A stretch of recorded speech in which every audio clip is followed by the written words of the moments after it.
예, 오늘부터 주일 오후 시간에 우리 야고보서를 이제 강해를 하도록 하겠습니다. 오늘 첫 번째 시간으로 야고보서 1장 1절에서 4절, 우리가 믿음으로 산다라는 것이 무엇인지를 야고보가 우리에게 말씀을 주고 있는데, 특별히 야고보서는 믿음과 행함에 대해서 아주 격할 정도로 야고보가 기록을 한 아주 중요한 서신인데요. 루터 같은 경우에 이 야고보서를 지푸라기 서신이라고 말씀을 했습니다. 우리가 믿음으로 말미암아 의롭게 된다라고 하는 그 교리가 있는데, 그 교리를 강조하다 보니까 이 행함이 굉장히 많이 기록되어 있는 야고보서다 보니까 야고보서는 어떻게 보면 좀 쓸데없는 지푸라기 같은, 어떻게 보면 이번 붙잡으면 끊어지는 그러한 책이다. 지푸라기 서신이다. 루터가 상당히 야고보서를 조금 아주 안 좋은 시각으로 좀 바라보고 했던 말인데요. 그러나 야고보서가 단순히 행함만을 강조하는 것이 아니라 믿음을 강조하는 가운데에 참된 믿음이라는 것이 뭐냐, 그러는 가운데에 행함이라는 것이 따라온다라는 것이죠.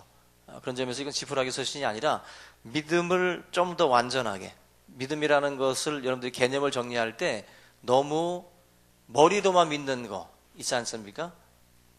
우리 그리스도인들 가운데는 머리로만 믿는 분들이 많아요. 그리고 말로만 믿는 분들 많고, 말은 믿음 좋아요.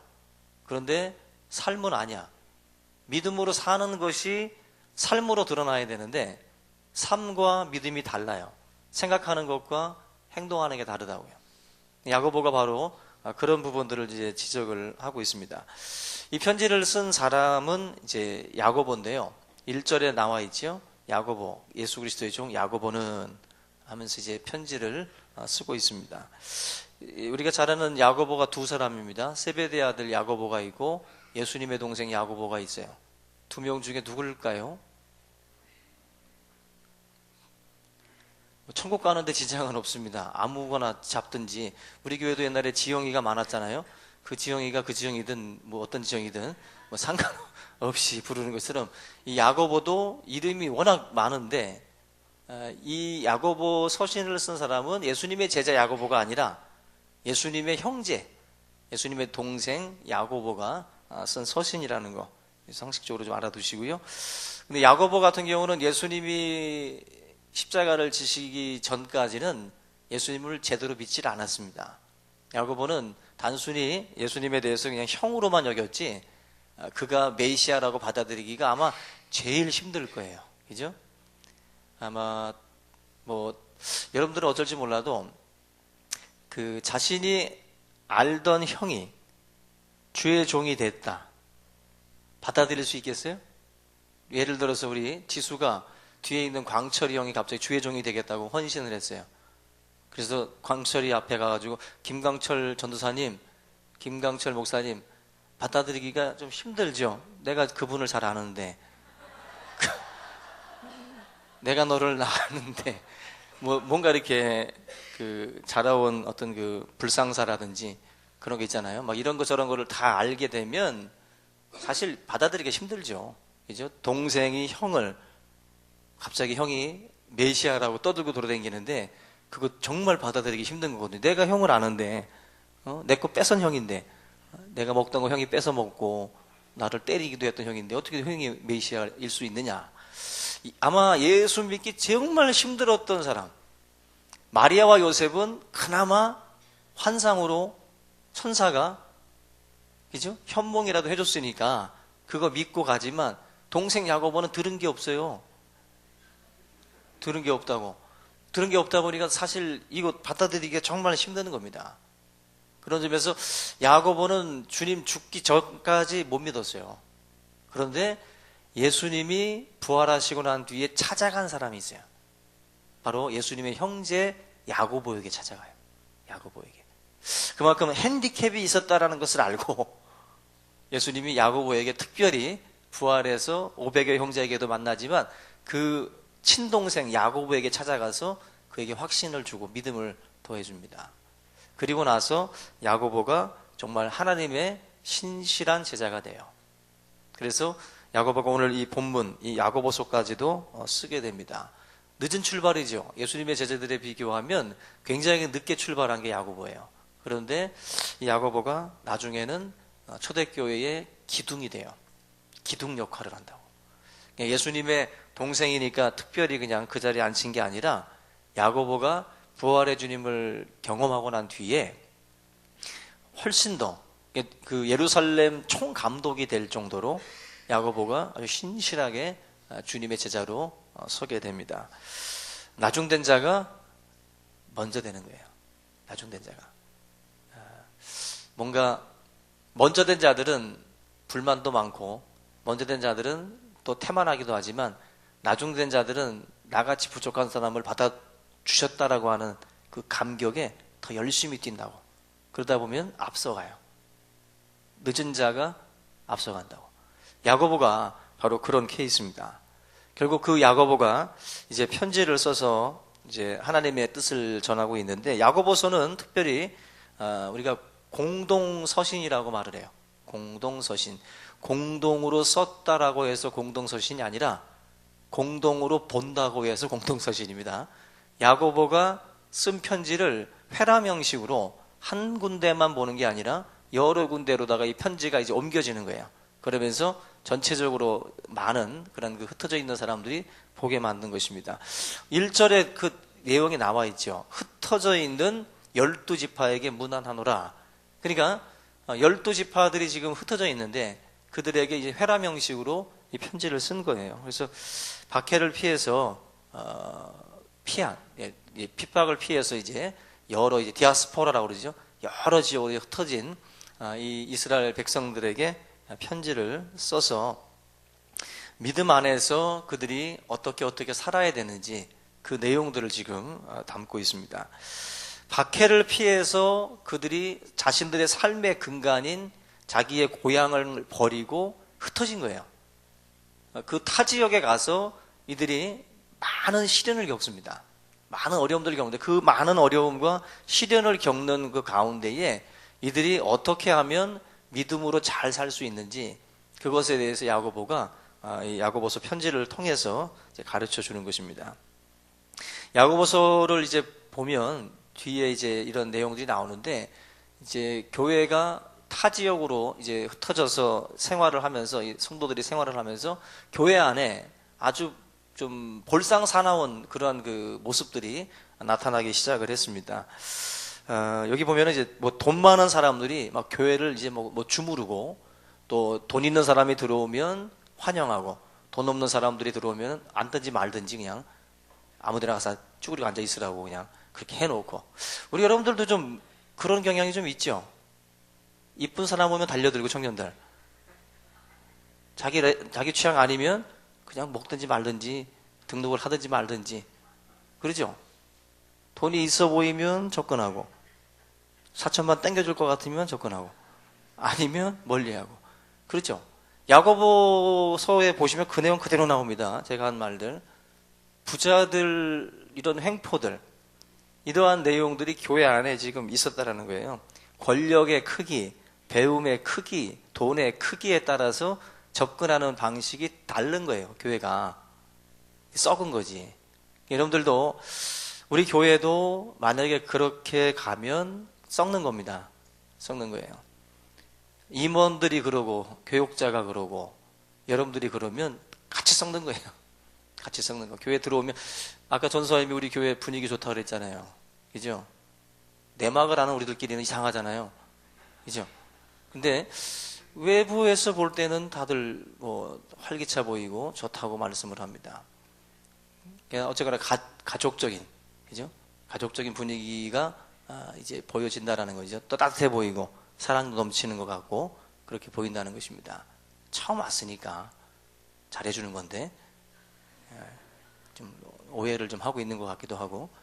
근데 어쨌거나 여러분들이 처음 왔으니까 잘해주는 게 아니라 교회는 교회다워야 되거든요.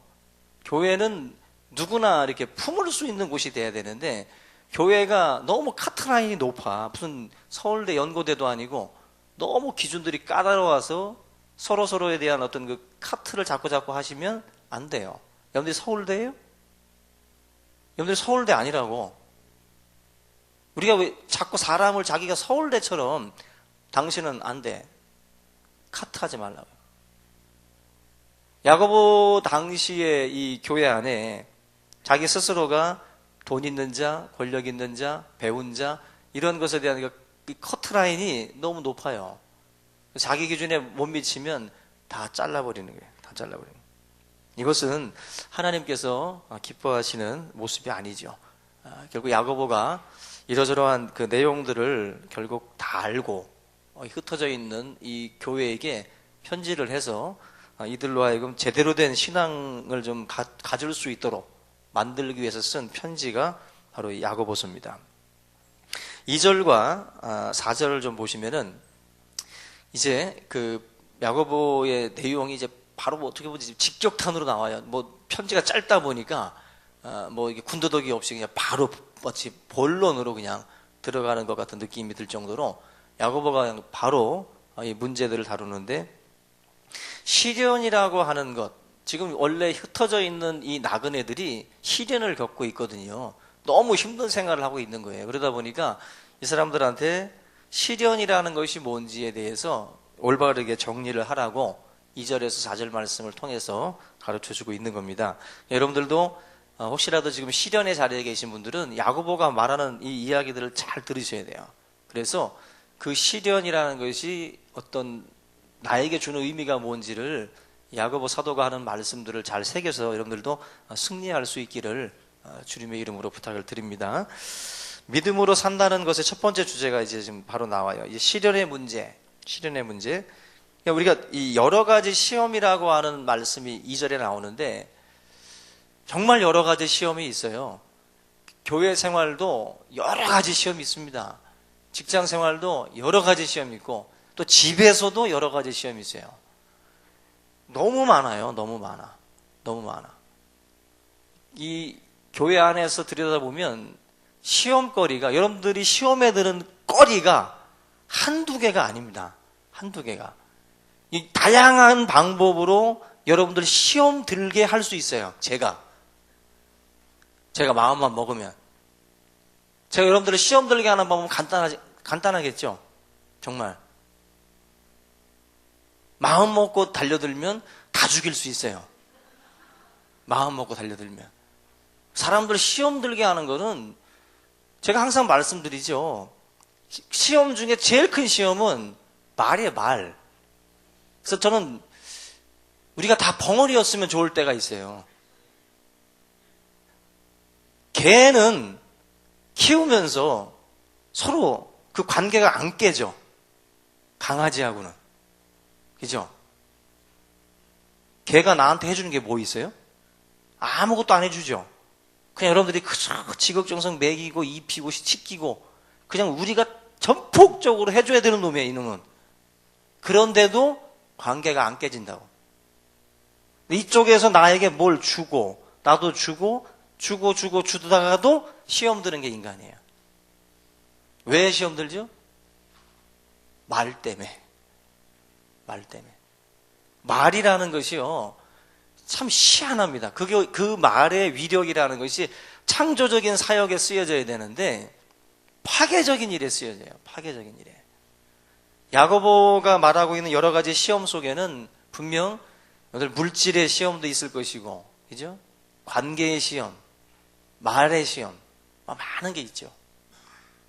그 여러 가지 시험을 만날 때에 너무너무 힘들죠. 근데 의외의 답을 우리에게 줍니다. 온전히 기쁘게 여기라. 온전히 기쁘게 여기라. 여러분들의 삶에 말로 다가오는 시험, 물질로 다가오는 시험, 자녀의 문제로 다가오는 시련들이 있습니다. 그럴 때 우리가 정말 힘든데 야고보가 하는 말은 기쁘게 여기라고 말씀을 해요. 뭐냐면은 위장된 하나님의 어떤 축복이고 그 속에 우리에게 주시고자 하는 더 큰 것들이 숨겨져 있다라는 것입니다. 받아들이시기를 바랍니다. 시련이라는 것은 우리에게 하나님께서 또 다른 어떤 것들을 만들기 위한 작업이에요. 더 단단하게 만들고 더 우리를 성숙하게 만드는 그러한 과정들입니다. 본문 말씀에 우리 그 4절 보니까 인내를 온전히 이루라. 이는 너희를 온전하고 구비하여 조금도 부족함이 없게 하려 함이라. 여러 가지 시험을 왜 기쁘게 여겨야 되냐면은 우리를 온전하게 온전이라는 단어가요, 성숙이라는 단어입니다. 그러니까 우리를 정말 성숙한 사람 되게 만들려면 시련이라는 게 필요해요. 실제적으로 시련을 겪게 되면 신앙의 깊이도 달라집니다. 생각하는 것도 달라지고요, 벌써 사람을 대하는 자세도 달라집니다. 그게 시련의 힘이에요. 시련의 힘. 그래서 야고보가 우리에게 이러한 어떤 그 신앙의 긴 여정에서 우리에게 한두 가지가 아니라 여러 가지가 올 텐데 그 시련을 잘 견뎌라. 잘 참고 견뎌라. 내용은 딱 간단해요. 견디라는 거예요. 그 시련을 잘 견뎌라. 왜? 그건 기뻐할 일이다. 그거는 너를 더 완벽하게 구비된 자로 만들기 위한, 온전한 자로 만들기 위한, 성숙한 자로 만들기 위한 하나님의 시련의 그 풀무불이라는 거예요. 그거를 잘 참고 견뎌내라는 것입니다. 소망이 없는 사람들처럼 주저앉지 말고 그 시련의 시간에 잘 견디라는 것입니다. 이게 정말 이 인내라는 것 자체가 그 어느 책을 보니까 석탄이라는 것이 압력을 받으면 다이아몬드가 된다 그러잖아요. 그죠? 여러분들 뭐 석탄 같은 거 좀 사다가 좀 뭐 프레스로 누르든지 한번 해보세요. 이 석탄이 압력을 받으면 다이아몬드가 된다. 그렇게 따지면 우리 속에도 다이아몬드가 아마 숨어 있을 거예요. 그죠? 이것을 시련을 통해서 이제 시련이라고는 압력을 통해서 이게 이제 다이아몬드로 이게 쏟아져 나와야 되는데 사실 작은 압력에도 그냥 주저앉고 포기할 때가 많죠. 그걸 견뎌야 다이아몬드가 되는 거예요. 그 다이아몬드는요, 보니까 그 석탄이 그 섭씨 550도에서 그 1평방인치에 750톤의 압력을 가하면 다이아몬드가 된대요. 집에 가서 한번 해보세요. 쏟아져 나오도록 다이아몬드가. 그 압력을 견디면 다이아몬드가 되는 거예요. 근데 그 압력을 못 견디면 석탄이 되는 거고. 썩은 시체나 그런 것들이 결국 그 땅 속에서 그런 압력을 견디다가 그렇게 아름다운 것으로 나오는 것이죠. 우리 신앙도 그냥 끄집어내는 것 아닙니다. 절대로. 오늘 아침의 내용도 같은 거잖아요. 노아의 500년이 뭐예요? 다이아몬드 만드는 과정이에요. 다윗의 광야 생활, 사울에게 쫓기는 그 어마어마한 압박 아닙니까? 왕의 권력이 여러분들을 죽이겠다고 달려들면은 얼마나 스트레스 받겠어요? 왕이 여러분들을 죽이고자 하면 우리는 정말 못 견딜 겁니다. 세상 땅끝까지 쫓아갈 거예요. 예? 뭐 첩보장자를 방불케 할 정도로다가 우리를 아마 죽이고자 하면 죽일 거예요. 근데 참 하나님의 기적이죠. 사울 왕이 다윗을 죽이려고 했는데 아무것도 없는 다윗이 버틴 거 보면 하나님 기적이죠. 그 압박과 그 압력을 다윗은 견뎠다고. 미친 척을 하고 막 침을 흘리고 막 타국에 가가지고 미친놈 어떤 그 행동을 하면서 다윗이 그 수모를 겪으면서 그 시간을 견뎌요. 그러면서 다윗이 성군으로 만들어집니다. 성군으로. 요셉이 그 종살이하고 옥살이하는 그게 뭐예요? 다이아몬드 만드는 압박이라고. 그게 시험이라고요. 근데 그거 견디니까 요셉이 나중에는 총리가 되고 형제들을 용서하는 자리에 서게 되고 그들을 또 다 품는 자리까지 가잖아요. 다 품는 자리까지. 이 압박이라고 하는 것, 스트레스라는 것을 못 견디는 분들은요, 직장 생활 못 하죠. 그죠? 훈련 못 받죠. 태권도 뭐 몇 단 되고 뭐 어떤 그 자격증 그래도 어느 정도 경지까지 가려면 다 시련을 겪지 않고 취미 생활하듯이 설렁설렁 하면서는 못 답니다. 절대로. 어느 정도의 스트레스를 뛰어넘어야 사실 거기까지 가는 거죠. 모든 이치가 다 그래요. 압박, 압력, 스트레스를 이겨내야 사실은 거기에 섭니다. 야고보가 똑같은 말 하는 거예요. 우리에게 하나님이 이런 그 시련을 주면 온전히 기쁘게 여기라는 것입니다. 여러분들이 뭐가 지금 잘 안 풀리고 있으면 미친 사람처럼 웃으세요. 지금처럼 그렇게 웃으시면 돼요. 그냥 믿음으로 그리라고. 믿음으로 그리면서 하나님이 그 기대감을 좀 가지셔야 돼요. 기대감을. 그냥 막 두려워하기보다는 하나님께서 도대체 이분은 뭘 하시려고 또 이러시나. 저는 항상 그러거든요. 하나님과 좀 세게 나갑니다. 하나님 도대체 또 뭘 하시려고 그러십니까? 왜 저를 힘들게 하냐고. 또 뭘 계획하시길래, 뭘 꿍꿍이를 갖고 계시길래 또 이러시냐고. 한편에선 기대가 됩니다. 하나님 하면서 참고 견디는 거예요. 그러면 하나님께서 그 시련을 지나가고 나면 왜 하나님이 나에게 그 당시에 기뻐하라고 했는지를 알게 되는 거예요. 근데 우리는 그 당시를 기뻐하지 못해요. 그 시간은 어떻게 보면 뺏기고 나중에 가서 이제 헤헤 하고 웃습니다. 그 시간은 놓치죠. 하나님께서 기뻐하라고 했을 때 그 시간도 행복하게 살고 기뻐하며 살았어야 되는데 우리가 그걸 놓칠 때가 많아요.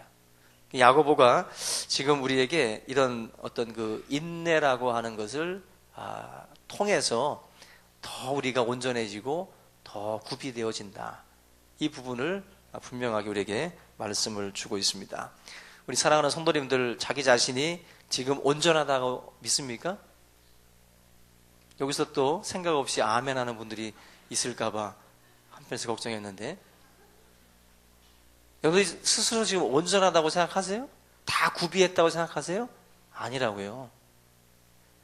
아까 우리 전사님이 그런 말을 했죠. 전체로 보면 좋은데 개인으로 보면 다 속상한 분들도 있고, 그죠? 속상하다는 말만 했지만 또 한편에서는 부족한 분들도 많고 어설픈 분도 많고 다 그러거든요. 그 부족함과 그 구비되지 못한 게 너무 많아요. 성품 면에서도 그렇고 여러 가지 부분에서 구비가 안 된 게 많다고. 그 구비 안 된 걸 하나님이 뭘로 다 채워주시냐면은 시련으로 채워주셔요. 그걸 겪으면서 좀 더 나은 장로님, 좀 더 나은 목사님, 좀 더 나은 전사님, 좀 더 나은 집사님, 좀 더 나은 권사님, 좀 더 해야 되겠죠. 좀 더 나은 성가대요, 좀 더 나은 선교단, 좀 더 나은 사람이 되게 만들려고 하나님이 그 시련을 주시는 거예요. 그걸 겪고 나면 하나가 또 채워지고 또 시련을 통해 또 하나가 채워지고 이런 식으로 사실은 끊임없이 채워져야 될 게 우리예요. 그래서 우리가 여러 가지 시험은 하나님이 죽을 때까지 주신다는 거예요. 그러니까 우리한테 죽을 때까지 우리는 이 시험을 통과해야 돼요. 그걸 통해서 온전한 하나님의 성품에 조금씩 더 가까이 가는 거죠. 예수 그리스도의 마음을 본받기 원하십니까? 그 마음을 본받기 위해서는 시련을 통과해야 돼요. 그래야 조금이나마 우리 예수의 심장으로 세상을 바라보자고 제가 말씀하지만, 저도 이 표를 만들긴 했지만 이게 어디 쉽습니까? 시어머니의 심장, 며느리의 심장, 그죠? 악질 사장의 심장으로 세상을 볼 때가 많지, 정말 우리가 예수의 심장으로 세상을 바라봐요? 이게 힘들다고. 이걸 계속 끊임없이 시련을 통해서 예수님의 심장이 내 심장에 이식이 돼야 되는데 이게 안 된다고. 하나님의 뜻을 아는 것으로 채워라. 몇 년째 지금 붙이고 있어요. 돈도 절약할 겸 이거 뭐 해마다 바꿔봤자 잘 하지도 않는 거. 하나님의 뜻에 다 들어가요. 전도 다 들어가죠. 사랑 다 들어가죠. 다 들어가니까 이거 그냥 주님 오실 때까지 붙여놓으면 돼요. 그냥 하나님의 뜻을 아는 것으로 채워라. 이거를 끊임없이 계속 우리가 또 살피는 거예요. 내가 채웠나? 아직도 안 채워졌네? 또 채우고. 이게 여러 가지 시험을 통해서 구비되어지는 그런 것들입니다. 오늘 우리 삶 가운데에 여러 가지 시험, 하나님은 견디라고 말해요. 견디라. 잘 견디셔서 여러분들 주님께서 주시고자 하시는 어떤 그런 그 상태, 우리를 또 오르게 하고자 하는 그 자리, 거기까지 저와 여러분들이 이룰 수 있기를 주님의 이름으로 축원합니다. 우리 다 같이 오늘 말씀을 붙들고 함께 우리 통성으로 기도하고요. 특별히 필리핀 선교팀들 이제 내일 아침에 복귀하는데 안전하게 끝까지, 비행기가 착륙할 때가 제일 위험한 거 아시죠? 이륙할 때랑 착륙할 때가 제일 위험합니다. 우리 전체 팀들 사역은 지금 이제 끝났지만 오고 가는 모든 일정을 하나님 앞에 맡기고 이렇게 잔절한 마음으로 기도해 주시기 바랍니다. 같이 기도하겠습니다. 살아계신 하나님 아버지 감사를